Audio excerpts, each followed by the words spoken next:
Welcome to How to Deal When the Shit Gets Real podcast. I'm Rietta. And I'm Connie. And today we're here with Alexandra, CEO of ClearMind Keyboard. So, Alexandra, tell us a little bit about yourself.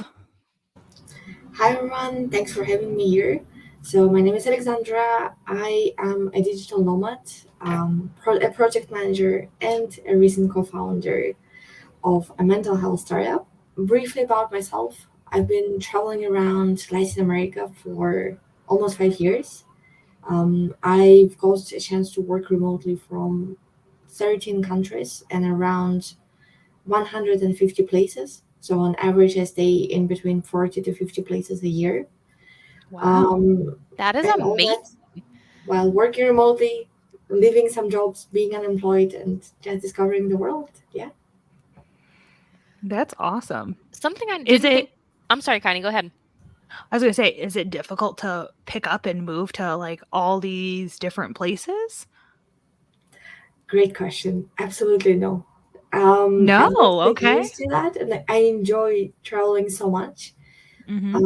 So, for example, right now I'm in Medellin, Colombia, and in a way, like I have to be here for a year because of several reasons. But in order for me not to get bored of staying at one apartment, I'm changing my places every single month. Wow. You are so adventurous. I love it. I do not think I would be able to do it. Also, I don't think I'd be able to pack up my closet that often. Yeah, When- but also it's a nice reminder about my travels and helps to not accumulate lots of clothes in my backpack. Oh, yeah, definitely. It all has to fit in that backpack or suitcase or whatever, right? True. And here's something I didn't think of when we were first sending you questions. Do you speak several languages? Yeah, of course. So my native language is Russian. Then it will be English, and currently I'm learning Spanish for C1. So I'll also converse in Spanish. Nice. I figured that because you move around so much, you probably were dabbling in different languages. Do they speak? Is there a decent amount of English speakers in Colombia? So I would say like the majority for sure will be Spanish speakers. But then in Medellin specifically, because it's kind of like a hub for digital nomads, for sure, like there are tons of English speakers. Mm-hmm. So Just depends if on who anyone is- you come across. exactly. But I mean, like if anyone is coming to Colombia to work remotely and they have a fear of a language barrier, I wouldn't say it will ever be a problem here. That's good to know. Yeah, before I got my remote job, like that's always what I wanted to do was like be remote and then travel. But my husband's job is just not that. It's like I'd have to find a guy who also works remote so that you could travel. So, whoops. Oh well. What can you do? Yep. I have the same problem. My husband's a Marine. I go where he goes, so there's no options there. But Hey, at least you get some travel though. I mean, you get some got you got Hawaii for how long? I did for 3 years. I did. So you grew up in Russia. What was that like? You know, from people from the US, we have no idea. So I'm interested to hear like how it differs or what it was like in general. Absolutely. Great question. I mean, I guess like it depends, like differs from what or like from which country. But Like different from the US in general. I honestly have never been in the US. Oh, So okay. that's a good question though. But in my case, what happened was that I was growing up in a family where my mother was encouraging us to learn different languages, to travel the world instead of just sitting in one place, and that's it. So as long as I can remember, like my entire childhood, every single year, my mother would try to save some money so that me and my two sisters could go somewhere. So at least once a year, my family would travel. Like the four of us would travel somewhere in Europe, or we went to Africa all together. And then as we were getting older, she started saving money and doing the birthday trips for us. So it would Oh, be, that's let's say, like awesome. me and my mother for my birthday going somewhere in Europe, or my sister and my mother. And I think like that way we discovered quite a lot of places in Europe. So these are definitely my best memories about my childhood there. But then I also remember that as I turned 18, I realized that I don't want to be in the country. I didn't feel like I belong to there. I couldn't relate to the mentality. So what I did was I started focusing on English because until then I was studying in a German school. And during my bachelor's, I passed the English exam to go and study in Europe. And then ultimately, like I think in the end, I won a scholarship to study in Sweden. And when I was 20, I left. That's awesome. That is so So awesome. what was your favorite trip? With my mom, I think it was definitely Czech Republic. I Oh, went there okay. before as well, but it's one of my favorite, like most favorite countries in Europe. Okay, can I Um, ask follow up why? Like, because I mean, you've traveled a lot, so you've seen all the different places. What makes the Czech your kind of place? true. No, I think it's probably like it comes with the age. There's like Hmm. different types of memories that I now have, and that's why I think like was actually our last trip, because I was 17, 18, like turning 18 probably. So that was definitely the best, just Mm. because of the amount of memories. And my mother was always trying. She always tried. I don't know, like doing something special for us, creating the special memories, like going to different events in Europe while staying there, or like planning the entire program, and like yeah, like it was definitely amazing. Sounds like you had a good mom. Yes. She's actually coming to Colombia in two Oh, weeks, and I'm super excited for her because she has Oh, never that's been in Latin awesome. America. So yeah, that Now would it's be your my turn to first show time. her around. Exactly. Yes. yeah. See, the tables have turned. So you didn't really necessarily pick Sweden because you were like, I want to go to Sweden. It was like where your scholarship was. But did you enjoy Sweden? Um. Yes and no. So what happened was that when I got accepted to the master's degree there, I was focusing on migration studies, and that was 2016-18, which was a so-called like migration crisis in Europe, Yeah. meaning that there were like lots of refugees coming from all over to Greece, to Sweden, to Germany. And I think like for me, just like it just so happened that it was a perfect timing to do this master's, but also go and help around. I was Hmm. volunteering with refugees in Sweden, in camps in Greece. I went to a refugee camp and an island in Greece to help there as well. So in a way, like it definitely helped me to get like both practical and I guess like general experience in the field. Um, and staying in Sweden for 2 years, honestly, I think like there was a huge difference compared to Russia. Not only in the way the master's program was organized compared to the education back there, but also the mentality itself. I honestly couldn't relate. It For me, it was very cold. I felt like I could never talk about my personal problems or like anything I was Hmm. going through with my classmates or with my friends there because it's just not a thing. Like you don't do it there. Yeah. When you Um, initially said cold, I was like, I thought Russia was really cold. And then I realized you didn't mean temperature. I mean, temperature wise, like yes, both of them are cold. But no, I think like the mentality is that in Russia it's normal to share problems with your friends. Yeah. While in Sweden, like you would rather or like you should rather go to a psychologist or to a licensed professional. So that with your friends you kind of only share your happy moments, I guess. Hmm. Which in a way is for me it was very frustrating because That's I wasn't used to that culture.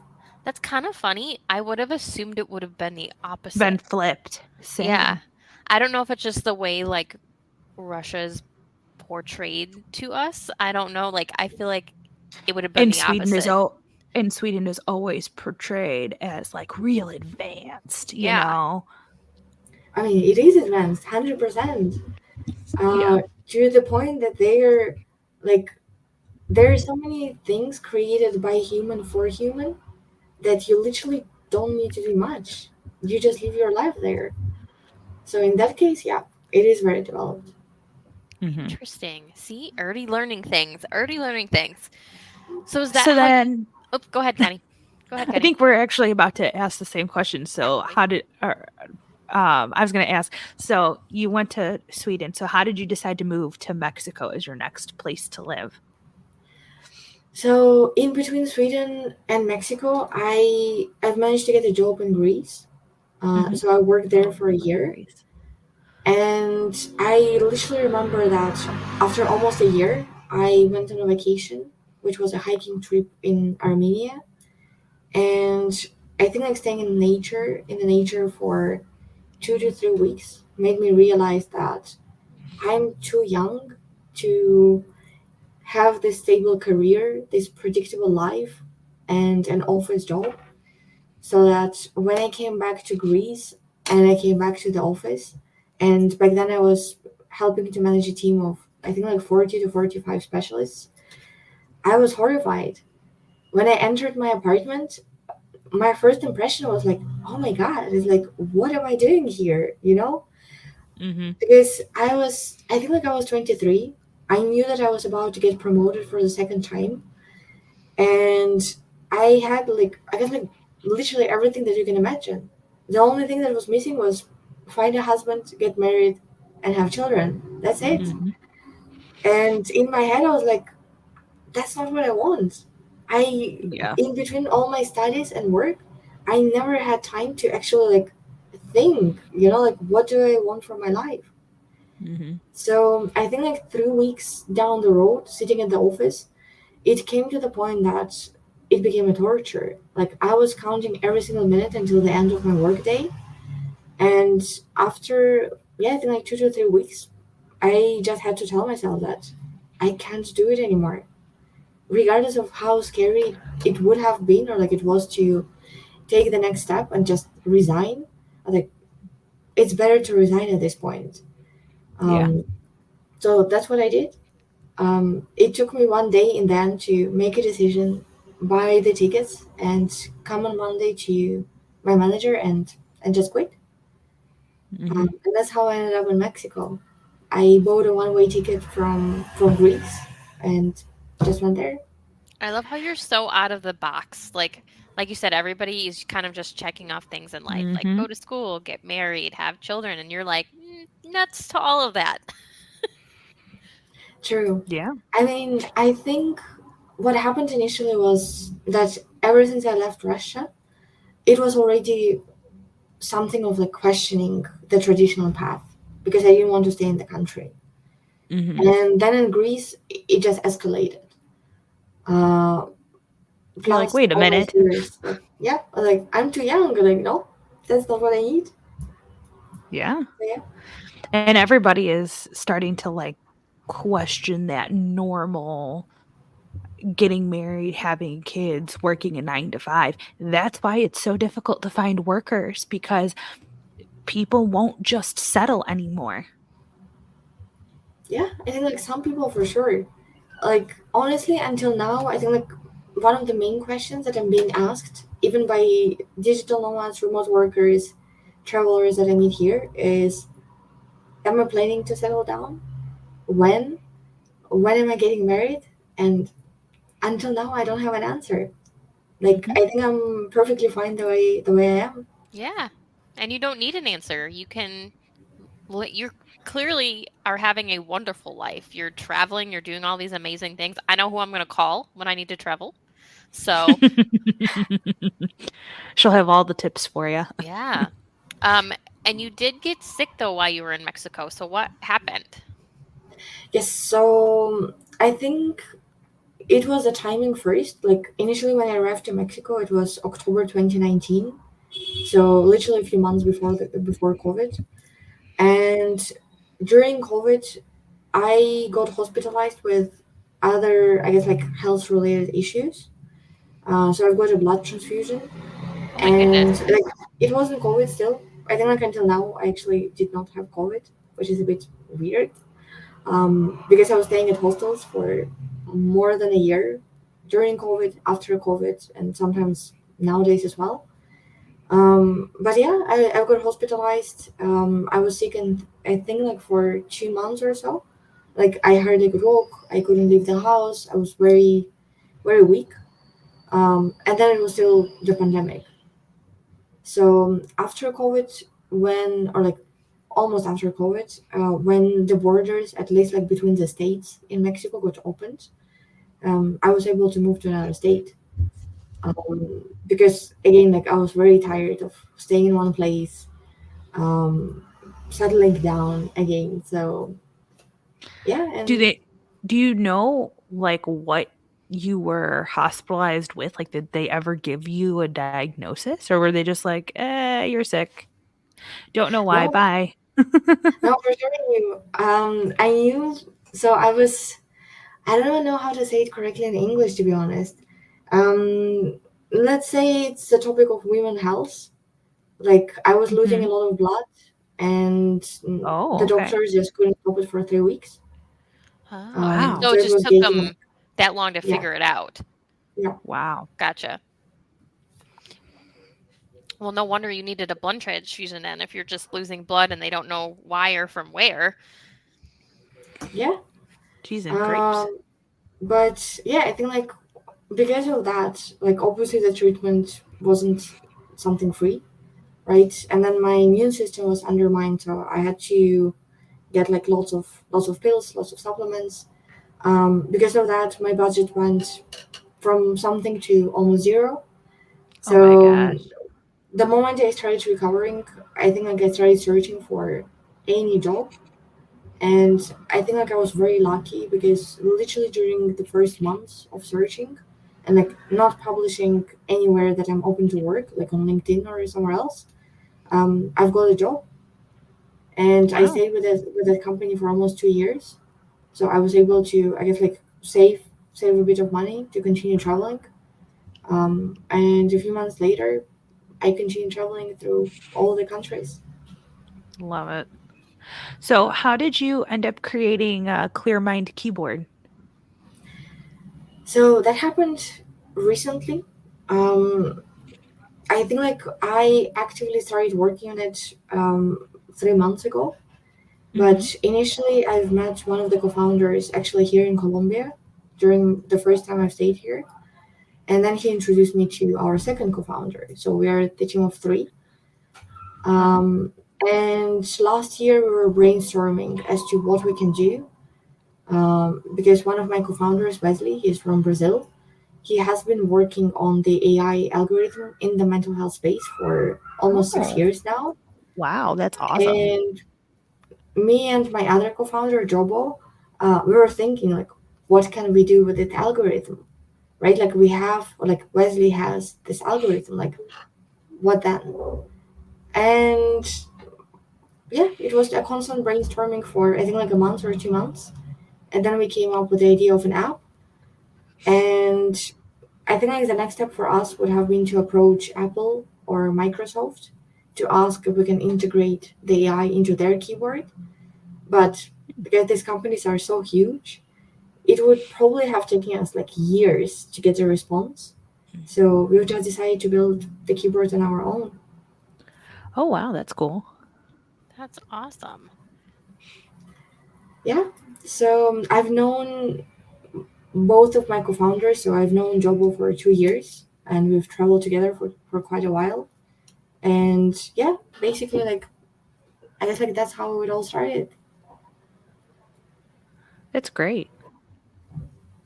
And just so I'm completely understanding, like what exactly does these keyboards do? So let's say like imagine you have an iPhone, right? You download ClearMind Keyboard, which is an app, and then you give a permission to the keyboard, which looks exactly like any other keyboard that you have on your phone at the moment. The keyboard is powered by the AI that is able to understand the context of your communication as you type using the keyboard. so that by the end of the day you can see your personal stress factors, meaning that we can tell you if you might be anxious, if you might be depressed, if you might be going through a burnout or a breakup or anything related to mental health, right? And the idea is that as a user, when you see your stress factors, we want to bring awareness to one's mental health. Because if you think about it, like sometimes we might be going, let's say, through a breakup, and we are constantly thinking and focusing on it so much so that we forget that apart from the breakup, we might be dealing with other things as well because it's life, right? Someone might be also anxious about work or depressed or struggling financially, but because they're constantly thinking or maybe even like fighting with their partner at that moment, they forget about other things. So we want to bring awareness towards other aspects of mental health as well. And then long term down the road, once we get the investment, the idea, at least like for the B2C version of the project, is to integrate the personalized improvement plans so that based on your stress factors that we identified, you will know in a way like what you can do, right? So we don't just tell you like, okay, you're, for example, we identified that you might be depressed. We could also tell you like, this is what How you to can help. do. Like, yeah, meditation, like watch this video, do this, do that, different things. I like that. What a cool concept. It's just like a personalized version of like AI. I like it. More mental health focused. Very cool. Yeah. And the remote company I work for is in the mental health sphere, so that's really cool to hear about and have to like share with my company. Nice. That sounds really good. Yeah, I think like for me personally, for example, why I like this startup and why this work doesn't feel like work. It brings me joy definitely every single day, no matter how tired I am. Is that I'm coming from the culture where talking about mental health is kind of like a stigma. Like I cannot say that I am depressed and I might need a psychological help or intervention because the cultural norm is that I share my problems with my friends. But then when I reach the point that the conversations with my friends are not doing anything, I cannot publicly admit that I need a psychologist. I might be excluded from my friendship circle, I might be bullied, I might be stigmatized. So that's why for me the idea of the keyboard is something that is so small and every single person who has a phone right now most likely has a keyboard. And if you think about it, like how many times during the day have you ever, if ever, talked about the model of the keyboard that you have with your friends? Hopefully never, or like most likely never. That's why for many people coming from this type of cultures, I think in a way it's a perfect solution that they can monitor their mental health without necessarily talking about it, if they don't feel comfortable talking about it. Yeah. I mean, you can never have too many tools in your toolbox. So True. 100%. And for a lot of people, mental health might not even be covered, or it might be just nice to like have a shoulder to lean on before you go, like a step before you go to with a therapist. Yeah. Yeah. Yeah, and I feel like right now, especially like because mental health as a topic is gaining recognition, there might be so Absolutely. many people like trying to reach out to the therapist, but because the demand is so high, there is not an endless number of licensed therapists who can help out. So the waiting lines are also very long. Absolutely. My brother-in-law tried to go to a therapist, and it was like there are hours of like being able to accept a patient. Like they don't work with his schedule. They don't stay late at all. They don't open up early enough because of his job. Like it's like So I can't go and see anybody. Cool. You know? Exactly. I feel like that's medical, at least in the U.S. in general. My dad has been trying to get in with doctors in general, and it's like May before he can get in, and it's January. Like that's Unacceptable. wild to me. Yeah, and unacceptable. I mean, there are some people that you can't wait. And I had a girlfriend that's traveling as well. She likes to travel like you do, and they were like worried about the lump. They brought it up in her breast, and then they're like, "Oh, but we can't get you in for 4 months." Well, it doesn't sound like you're very worried. Yeah. So, Wow. all good Yeah. points of like why we need additional resources if we can't get what we need right away. Yeah, definitely. But then, like, also, even with therapy, like, we're still talking about people who can afford to have a therapy or whose Mhm. companies are paying for it. Because there is Yep. still quite a big group of people who cannot afford it, who don't have any Oh, health absolutely. insurance. Like, it's not sponsored or like it's not covered, right? Yeah. So that's another part. And I think, like, knowing the prices, especially in the US, it's a lot. And we're not talking only about one session, right? Oh, It's yeah. quite a few down the road. Mm-hmm. Well, and even when you do have insurance, excuse me, if you have deductible, you have to meet that first. And usually a standard therapy session is going to be at least, $100. So, I mean, you're talking that's like even like the fair price. Most of them are probably charging even more than that, especially if they Oh, have a yeah. PhD. Definitely. And that's a lot for a lot of people. No, of course. And even for the companies, for example, like, so I'm a trust and safety professional, which is dealing with online threats, or like Mm-hmm. all the bad actors that are online, Oh, right? too many. And oh, 100%. And of course, there, like, these type of solutions are certainly needed for the companies to prevent the dropouts of employees who get burned out from work, to decrease the retention rate if possible, and to just Yeah. know who needs help in the company. Yeah, that's interesting. Have you had the same remote job for a while now, or do you switch jobs also as you move around? So I started in trust and safety, like, as a field back in Greece. And when I started working remotely, it was the same field. So I started Mhm. again from scratch, like from the early stage as a content moderator, which is kind of like the first job that you can get to get into the field. And then throughout the years, I changed several clients for sure, and but all of them were in the same space.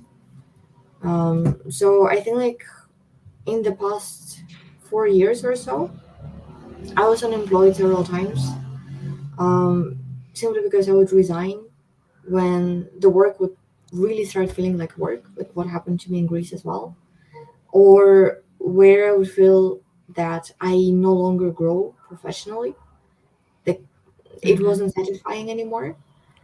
Um, but then I think, like, yeah, several times it was definitely very frustrating to be unemployed. Of course. Um, Oh, yeah. because apparently, like, what I didn't know, right? Because sometimes, like, when you read the stories of people who are unemployed, it sounds so romantic and so glamorous. Um, so I didn't know that the reality would be that I was frustrated. I couldn't get a job, so I started in a way like undermining myself and my skills. Mhm. Um, and not getting any response or any interviews for several months, was definitely not helping the situation at all, while also being on the road. Um, Mhm. but it was an interesting period. Maybe for those who might be unemployed, I definitely understand them, and, like, I understand their frustration. And that's why until now I honestly cannot relate to the post saying that, like, saying how people relax for months and months and months. Oh, When yeah. They take the it's summer off.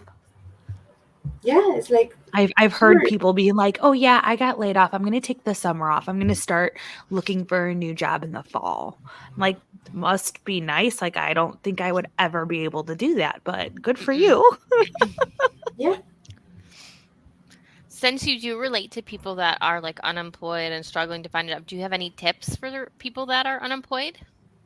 Yeah, I think like several. So what helped me personally was first writing down what exactly I want to find in my next job and narrowing down the field. So instead of applying for every single position that I would see on the daily basis, I would focus on those that were interesting for me. So it greatly helped first because there are definitely some moments when you're unemployed and you feel like, okay, I'll apply to everything at once. Whatever works would be fine. It shouldn't be like that. So Yeah, the first tip would be definitely like narrow down your search and don't undermine yourself. Although it's easier to say. than to do. Um, yeah, exactly. Second, what I started doing in parallel was attending different webinars and different courses on how to actually improve my CV, how to improve my LinkedIn profile, and what has to be highlighted. So for me, I've learned quite a lot. That was definitely very helpful. And third, I think like depending on the location and depending on the preferences, use the platforms for for job search based on that. Like for example, LinkedIn for sure is an amazing platform for networking, for searching for work.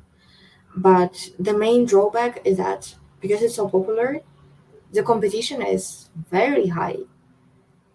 Mhm. Um, Yeah, I so didn't maybe realize how popular LinkedIn had gotten until I got my current spot. It's become almost like networking too, not just like looking for jobs. It's crazy how popular it is. 100%, I hate it, but yes. I hate it, 100%. but that's what it is. It's your job, social media. Yeah. The one thing that I Otherwise, learned when I was unemployed was that from a job coach, they said always go onto the employee, like who's going to employ you, the job's actual post, like go to their website. Never apply on like Indeed or through LinkedIn, but to always go to their website because that shit can be old. Or it could be a scam. Like on Indeed, like they used to have all these types of scams. yeah, and that's a very good advice. And I think like to take it even one step further, uh, regardless of how much you hate LinkedIn, after applying for work through the website, the next step, what I would personally advise doing and what I was doing would be to reach out to the team of that Oh company yeah. and start Mhm. networking. Yeah. Because otherwise, like there are some positions where I see more than 1,000 people applying within a day. Yeah. So there is literally no way that the HR will go through All all the 1,000. resumes. Like Oh, no. yeah. And I wouldn't want to if I was their HR. and also, like, the remote positions have become so popular. Like, if that's what you're looking for, like, it's, like, high, like, in demand of, like, what people want for a job because Well, people wanna travel and have freedom over their time and not have to commute and be stuck in one place anymore. I feel like we've got the remote guru here though with Alexandra. She knows how to Oh, score those yeah. remote jobs. Absolutely. Yeah, I think like for remote work, I personally use Upwork, which is a freelance platform. There is also Fiverr. I think like for me personally, Fiverr is more like for creative roles, or like design Mhm. related, and Upwork is for I guess like all the other things. Yeah. But then also like what I've learned is that it's not enough to just secure one job and that's it, right? Like the life doesn't end there.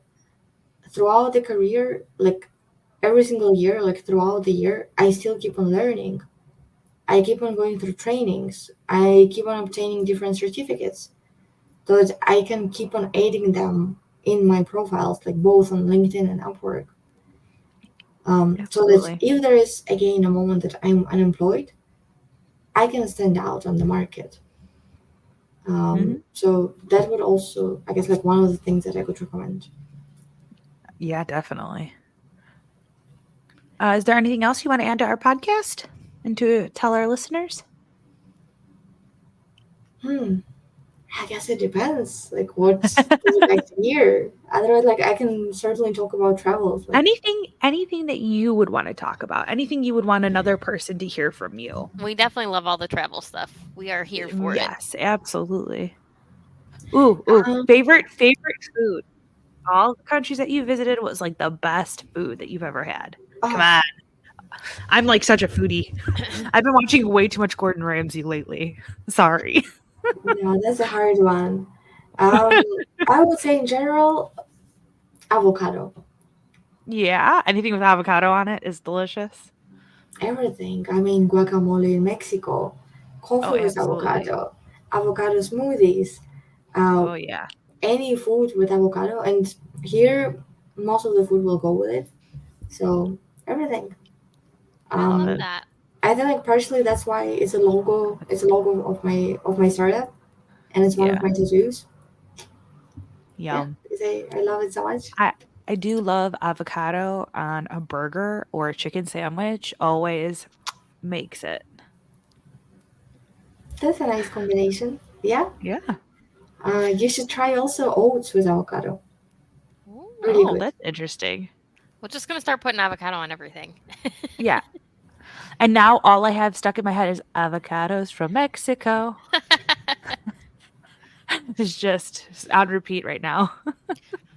Well, and since you gave some tips to our unemployed folks, how about giving some tips to our fellow remote people and how they can travel and do their job? Like, what tips do you have for them? How can you juggle both? Because, I mean, you still have to work. So, like, Yeah, of course.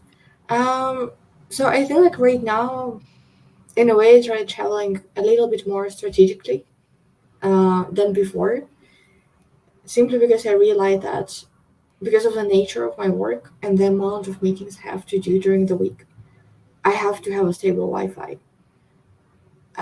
Meaning that quite a lot of remote places, which are very nice, are a no-go for me because there Yeah. is no Wi-Fi or it is 2 megabytes. So no way. Um, so first, I guess like do the research in advance to see what is the quality of the internet, if there is even the internet in that spot. Uh, but apart from that, just be open-minded and be ready and be willing to accept and embrace the culture of another place and to discover it. Because honestly, what I see is happening sometimes is that people come and they stay in certain areas, like in certain neighborhoods in different countries that are very known for foreigners, and they never leave. Like they never go outside of the neighborhood. So it's great to stay in this perfect bubble of foreigners, of everything in English, um, but it's not the real country. Yeah. yeah, you're not getting like the real experience. Yeah. Otherwise, I think like because of that, like because I keep on changing places so much, in a way it helps me to also stay organized, so that I already know my routine. Like I know what I need to have apart from the Wi-Fi, right? And, like I know what kind of places I'm searching for and what I'm going to do in a way. Um, which I think like for many people could be also very helpful. And then for sure, like in every country, what I'm discovering now is that on Facebook, Instagram, or WhatsApp, there are so many communities of expats wherever you go. So if someone feels frustrated that they don't know the language or they don't know anyone in the country or anything about the country, one of the ways around would be to find or join one of these communities Oh, and yeah. maybe start communicating in advance to come to that country with the feeling that okay, there is someone whom they can meet. So that's Yeah, the that's a that's the great idea. positive. That's the positive side right there of social media is that you can Yes. connect with somebody somewhere else before you even get there. Yeah. Um, I mean, so in my personal case, for example, when I arrived to Mexico, because it was literally a decision, I guess, like out of nowhere, it wasn't planned. I had zero knowledge of Spanish.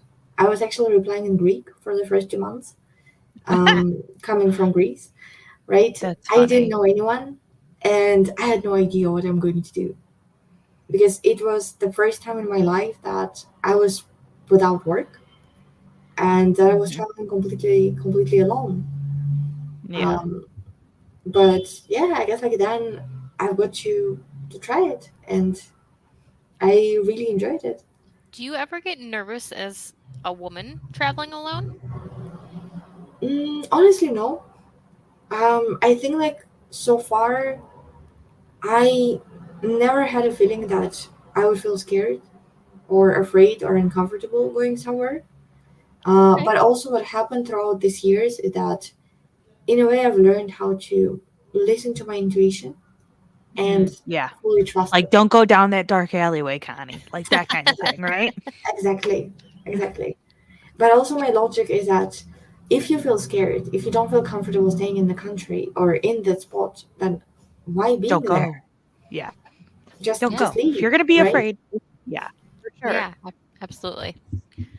I guess my last question then is you told us your favorite travel that you took when you were with your mom. What's been the favorite place that you've gone, like by yourself or with an ex As an boyfriend adult. or Yeah. whatever you want to say?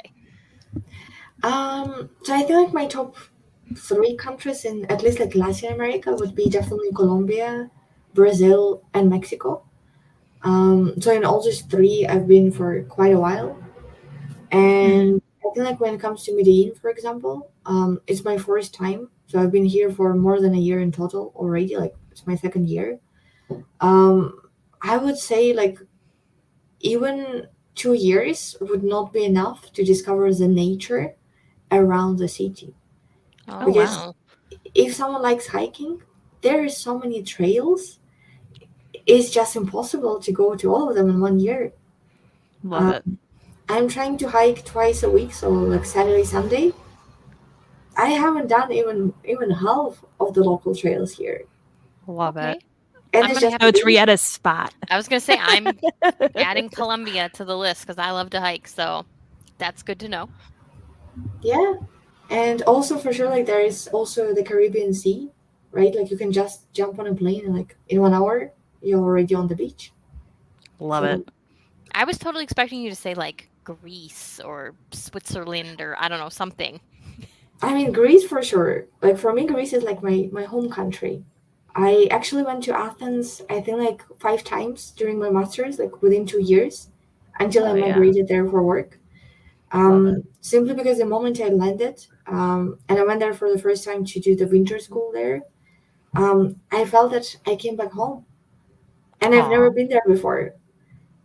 And I guess like landing in the country with this feeling certainly helped to stay longer. Oh, yeah, definitely. All right. Well, do you have anything else to add to our listeners to tell them about?